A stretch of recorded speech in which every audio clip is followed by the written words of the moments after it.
El sol de Nuevo México, implacable y eterno, guarda secretos en sus pliegues de arena y roca. Secretos de antiguas civilizaciones, de pioneros perdidos, y más recientemente, el misterio de 3 almas que se aventuraron en su vastedad para nunca más ser vistas. Esta es la historia de Elena, Marcus y Ben, una historia que comienza con la promesa de aventura y se desvanece en el silencio del desierto. El aire que golpeó a Elena, Marcus y Ben al bajar de su Ford Explorer rentado en el Aeropuerto Internacional Sunport de Albuquerque era una bestia extraña. Seco, caliente y preñado de un aroma a tierra y algo más, algo antiguo y salvaje. Venían de la humedad y el verdor de Oregón, un mundo aparte de este paisaje de ocres, rojos y un azul celeste tan vasto que parecía un océano invertido.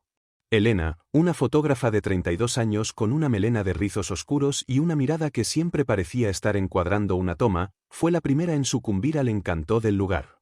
Es bíblico, susurró, sus ojos fijos en las montañas Sandía, una muralla de granito que se teñía de un rosa violáceo con la luz del atardecer.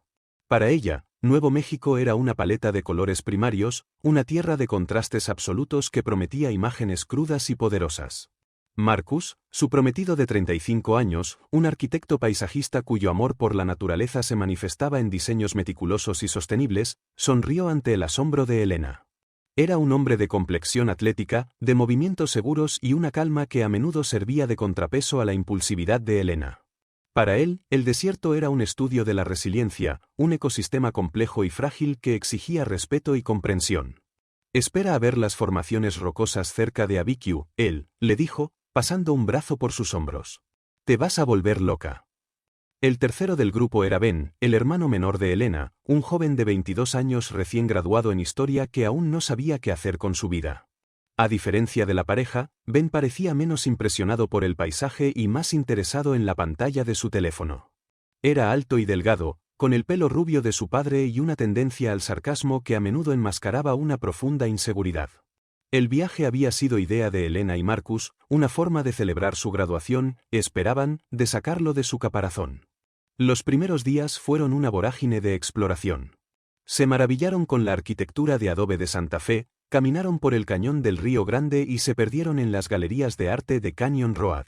Pero el verdadero objetivo del viaje, el que había encendido la imaginación de Marcus y la pasión de Elena, era el desierto en su estado más puro.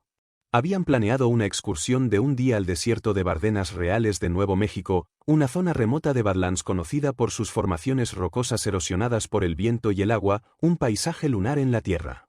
La noche antes de la excursión, en un pequeño motel de carretera en el pueblo de Cuba, extendieron un mapa sobre la colcha raída de una de las camas. Marcus, con un lápiz, trazó la ruta que seguirían. Empezaremos aquí, en el sendero principal, dijo, señalando un punto en el mapa. Son unas 5 millas hasta el anfiteatro, esta formación de aquí. Podemos almorzar allí, explorar un poco y luego regresar por el mismo camino. Deberíamos estar de vuelta mucho antes del anochecer. Elena, mientras limpiaba el lente de su cámara, asintió con entusiasmo. He visto fotos del anfiteatro. Dicen que la luz del atardecer allí es mágica. Ben, tumbado en la otra cama, apenas levantó la vista de su teléfono. ¿Hay wifi allí?, preguntó con sorna. Muy gracioso, respondió Marcus sin perder la paciencia.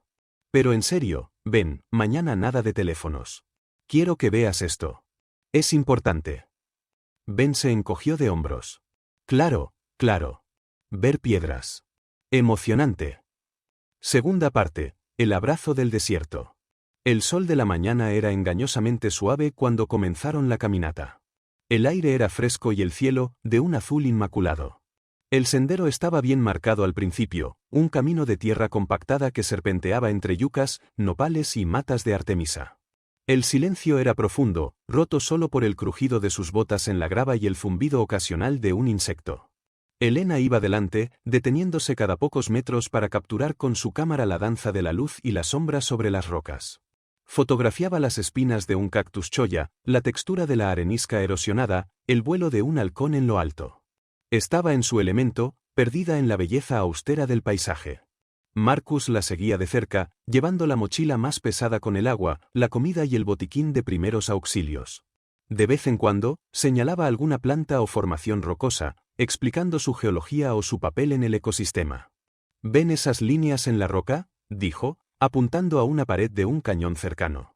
Son capas de sedimento de diferentes épocas. Cada una cuenta una historia de millones de años. Ben arrastraba los pies detrás de ellos, con una gorra de béisbol calada hasta las cejas. A pesar de su apatía inicial, el paisaje comenzaba a ejercer su magia sobre él. La inmensidad del espacio, la sensación de estar en un lugar tan antiguo y ajeno a la civilización humana, era a la vez intimidante y extrañamente liberadora. Incluso guardó su teléfono en el bolsillo de su pantalón. Llegaron al anfiteatro al mediodía. La formación era aún más impresionante en persona que en las fotografías.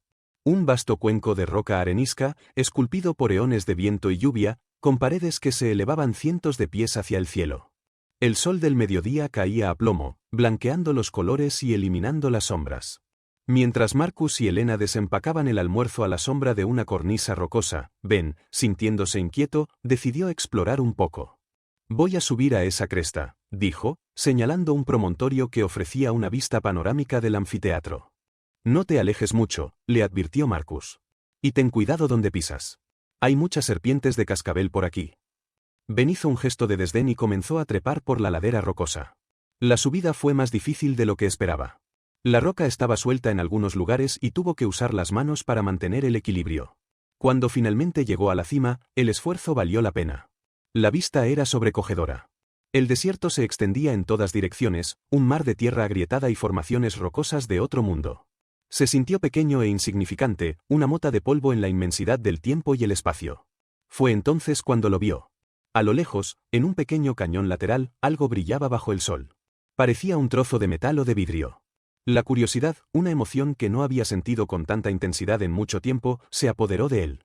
Sin pensarlo dos veces, comenzó a descender por el otro lado de la cresta, en dirección al misterioso objeto. Mientras tanto, Elena y Marcus habían terminado de almorzar. ¿Dónde se metió Ben?, preguntó Elena, mirando a su alrededor. Marcus se puso de pie y oteó el horizonte. Dijo que iba a esa cresta, Ben, gritó. El único sonido que le respondió fue el silbido del viento. Probablemente se distrajo con algo, dijo Marcus, tratando de no sonar preocupado. Le daremos unos minutos más. Pero los minutos se convirtieron en media hora, y la preocupación de Marcus comenzó a transformarse en una ansiedad palpable. Voy a buscarlo, dijo finalmente, cogiendo una botella de agua. Tú quédate aquí, por si vuelve. Elena asintió, con el corazón encogido. Se sentó en una roca, con la cámara en el regazo, pero ya no veía la belleza del paisaje. Ahora solo veía las sombras que se alargaban y las innumerables formas en que el desierto podía ocultar a una persona. Marcus siguió las huellas de Ben hasta la cima de la cresta.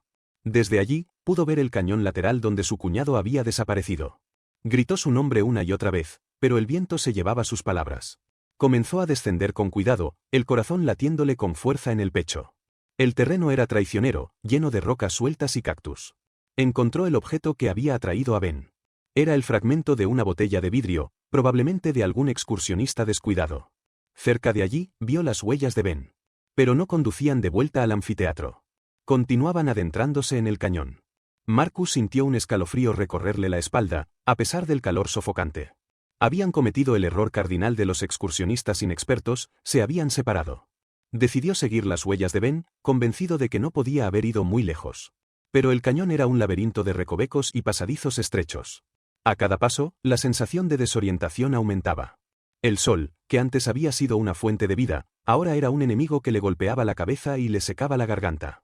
Cuando finalmente admitió para sí mismo que estaba perdido, el sol ya había comenzado a descender hacia el horizonte, tiñendo el cielo de tonos anaranjados y púrpuras. El hermoso atardecer que Elena había anhelado se había convertido en un presagio de la oscuridad que se cernía sobre ellos. De vuelta en el anfiteatro, Elena luchaba contra el pánico. Marcus llevaba más de una hora fuera.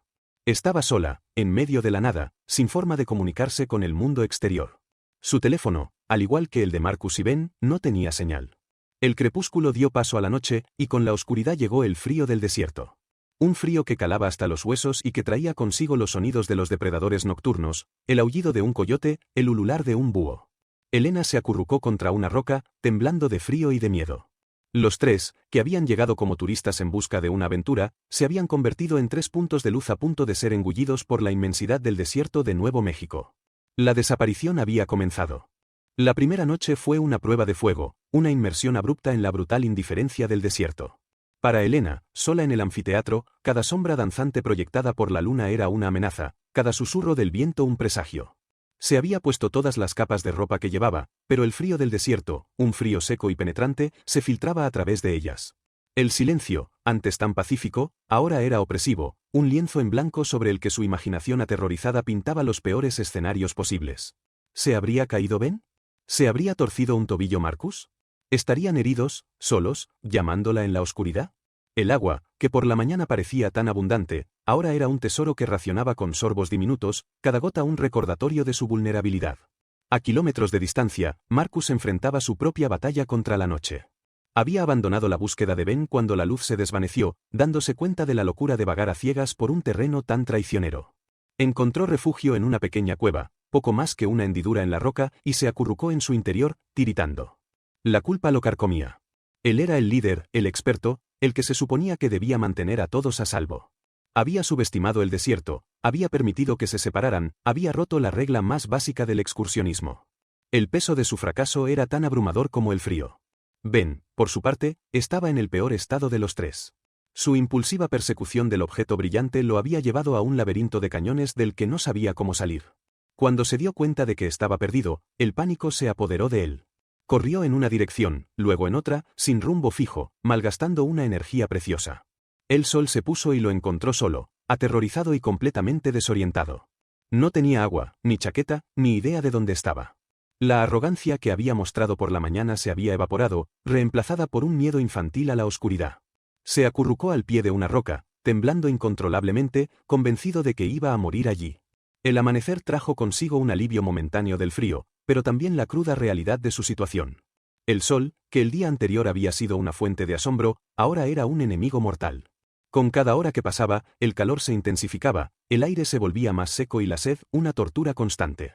Elena, impulsada por la esperanza de que Marcus y Ben regresarían, decidió permanecer en el anfiteatro. Escribió ayuda con piedras en el suelo del cañón, una señal para cualquier avión que pudiera pasar por allí. Pasó las horas escudriñando el horizonte, llamando sus nombres hasta que su garganta se quedó seca y áspera. Marcus, con la primera luz, reanudó la búsqueda, pero esta vez con un propósito diferente. Ya no buscaba solo a Ben, buscaba una salida, un camino de regreso al sendero principal. Trató de orientarse por el sol, de recordar los puntos de referencia que había visto el día anterior, pero el paisaje era un espejismo engañoso, cada formación rocosa idéntica a la anterior. La deshidratación comenzaba a afectar su juicio. Su mente se sentía confusa, sus movimientos lentos y torpes. Ben, después de una noche de terror, se vio obligado a moverse por la sed. Recordó haber visto un grupo de álamos a lo lejos el día anterior, y sabía que los álamos necesitaban agua para crecer. Con esa pequeña brizna de esperanza, comenzó a caminar en esa dirección, tropezando con las rocas, cayendo y levantándose una y otra vez. El sol le quemaba la piel, sus labios estaban agrietados y sangrantes, y su mente comenzaba a jugarle malas pasadas. Veía charcos de agua que se desvanecían al acercarse, oía voces que lo llamaban en el viento. Los días se fundieron en una pesadilla borrosa de calor, sed y desesperación. La comida se acabó, el agua se convirtió en un recuerdo lejano. El desierto, que al principio les había parecido tan hermoso, ahora les mostraba su verdadera cara, un lugar de una belleza brutal y una indiferencia absoluta a la vida humana. Al tercer día, Marcus se derrumbó. Su cuerpo, agotado por la deshidratación y el esfuerzo, simplemente se rindió. Yacía a la sombra de una roca, con la respiración entrecortada, la mente a la deriva en un mar de delirio. Soñó con Elena, con su casa en Oregón, con la lluvia. Elena, al borde de la desesperación, decidió abandonar el anfiteatro. Se dio cuenta de que si se quedaba allí, moriría. Con las últimas fuerzas que le quedaban, comenzó a caminar en la dirección por la que habían venido, siguiendo sus propias huellas desvaídas. Cada paso era una agonía, cada respiración un esfuerzo. El mundo se había reducido a un solo pensamiento: sobrevivir. Ben, milagrosamente, llegó a los álamos. Y allí, en un pequeño manantial escondido entre las rocas, encontró agua. Bebió con avidez, el líquido fresco un bálsamo para su cuerpo reseco y su alma torturada. El agua le devolvió la claridad mental suficiente para darse cuenta de la gravedad de su situación. Sabía que no podía quedarse allí. Tenía que encontrar ayuda. Con su botella de agua llena, comenzó a seguir el curso del manantial, rezando para que lo llevara a un río, a una carretera, a la civilización.